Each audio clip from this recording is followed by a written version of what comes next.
सर्वांनी पुढे यायला पाहिजे, कारण की सर्वात वैचारिक आणि प्रामाणिक जो समाज असेल तर ते हे बोलतं. खरं तर चळवळीला एकदम निष्ठावान कार्य करणारे कार्यकर्ते हे खूप जास्त बोलत आहेत. आता जसं मी तुम्हाला सांगितलं, आपल्या पॅन्थरचे सर आहेत कांबळे सर. खरं तर ही जुनी लोक फार निष्ठावान, फार प्रामाणिक आहेत.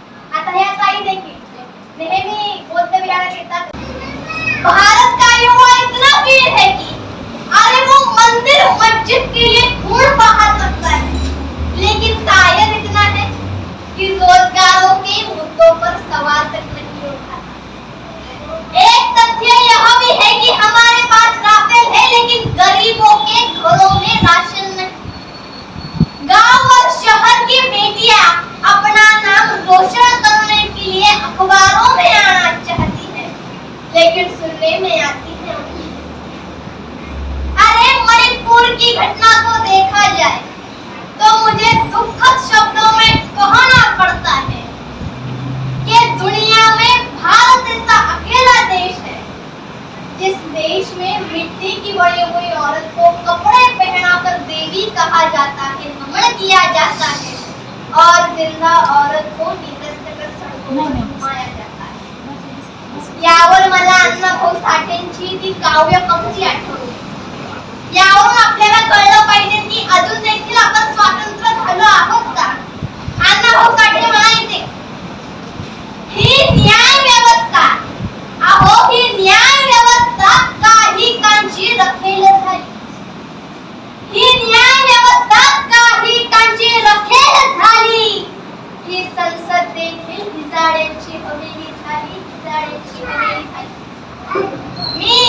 मी माझ्या व्यथा मांडू कोणाकडे, मी माझ्या व्यथा मांडू कोणाकडे, कारण येथील न्याय व्यवस्था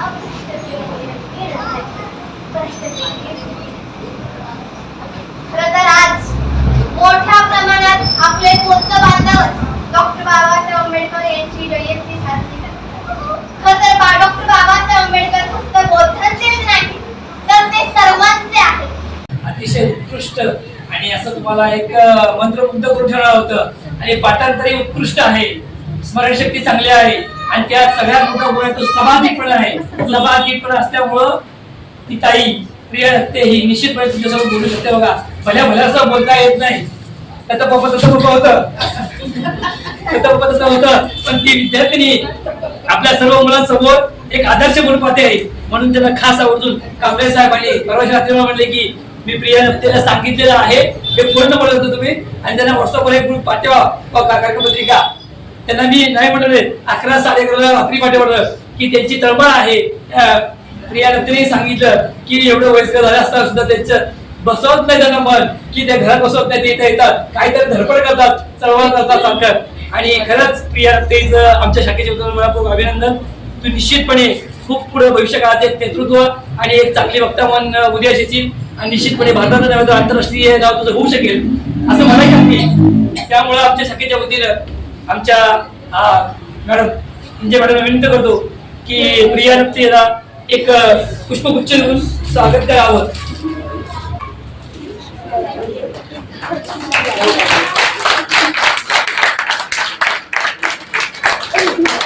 सत्तर होत आहे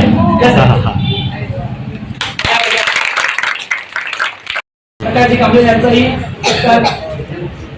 बालव्याख्याता प्रिया रक्तेच्या हस्ते होत आहे.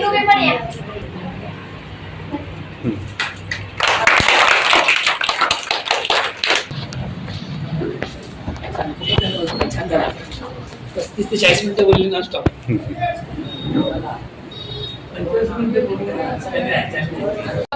बोलते आणि मला वाटलं की बोलावं म्हणून, कारण एवढीशी लहान मुलगी आणि एवढा अभ्यास आणि आपल्या समोर उभा राहून निर्भीडपणे बोलते, आणि मलाही थोडीशी लाज वाटली की मी तिच्यासारखं बोलू शकत नाही. महिला वर्ग आणि बालक वर्ग भरपूर आहे. तर मला एवढंच सांगायचंय की अशी मुलं जन्माला येणं म्हणजे आई वडिलांना गौरवाची गोष्ट आहे, आणि आई वडिलांनी अशा मुलांना घडवणं म्हणजे त्यांच्यासाठी गौरवाची गोष्ट आहे. आज तिचं वय मला माहिती नाहीये, पण खूप लहान वयामध्ये तिने आई वडिलांच्या नावाने ओळख करण्यापेक्षा तिने स्वतःच्या कर्तृत्वाने, स्वतःच्या विद्वत्तेने तिची ओळख निर्माण केलेली आहे. तर मला इथे बसलेल्या लहान मुलांना असं वाटतं, मुलींना आपण जे ते रील्स वगैरे पाहतो, फोटो काढतो, म्हणजे फालतू टाइमपास असतो तो ऍक्च्युली, नाही का? तर ते करण्यापेक्षा ना रोज आपले बाबासाहेबांचे, बुद्धांचे जर पुस्तकामधले 3-4 जरी पेजेस वाचले तरी आपल्याला नक्कीच ज्ञान प्राप्त होईल, थोडी तर समजेल बाबासाहेब बुद्ध काय आहे ते. आणि आपण ही आपल्या आयुष्यात निधीसारखं बनवू शकाल नक्कीच, आहे ना? तर खूप छान वाटलं, म्हणजे ती एवढी छान बोलली ना की मला राहावं नाही, की मला वाटलं इथे येऊन बोलावं. मला तसं एवढं बोलता येत नाहीये, तरी पण मी डेअरिंग केलं. तिचं कौतुक म्हणून मला 2 शब्द बोलायचे होते. तर खूप मोठी होणार ती, हे नक्कीच आहे. आपल्याला सगळ्याला समजलं की ती खूप मोठी होणार आहे. थोडं कमी आहे. माझ्याकडून तिला भावी आयुष्यासाठी खूप खूप शुभेच्छा, आणि अशीच ती दिवसेंदिवस खूप प्रगती करेल, नाव लौकिक करेल. जय हिंद. प्रिया ही मुलगी, तिचं कौतुक अनेक लोक करतात. आपल्या व्हिडिओमध्ये त्याला मेसेज खूप वाचतोय. प्रत्येक लोकांनी जी अपेक्षा असते ही मोठी होईल आणि होणार, असं त्याला आशीर्वाद देतात. आता आम्ही पण आशीर्वाद देतो, पण हा मनापासून पाहिजे. आपल्या तिचं अनुकरण आपल्या मनाने केलं पाहिजे, हे आपल्याला कळलं पाहिजे. फक्त आपल्या मुलांना इतर गोष्टी शिकण्यापेक्षा जे समाजाचं ज्ञान पाहिजे हे मोठं काम आहे, थोडं लहान काम नाही ते. आम्हाला सुद्धा 20-25 वर्ष झाल्यानंतर आम्हाला समाज कळायला लागला. काहीच कळत नव्हतं मला.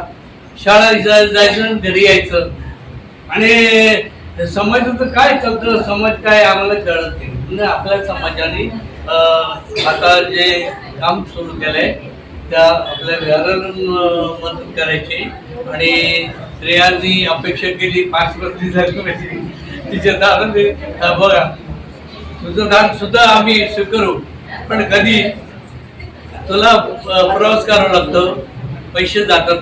मी त्याच्या वडिलांनी सांगितलं माझ्यातर्फे दान मी देणार आहे, मला माझे दान नाकारायचं नाही. आता उलट झालं, तुझं मिळालं दान मला देणार, तसं होणार नाही. पण प्रत्येकाने असं केलं पाहिजे. तर ते बाळ आहे, तिला अपेक्षा नाही, वडील आहेत तिचे सांभाळायला, सगळ्या गोष्टी तिचा अभ्यास करून देतात.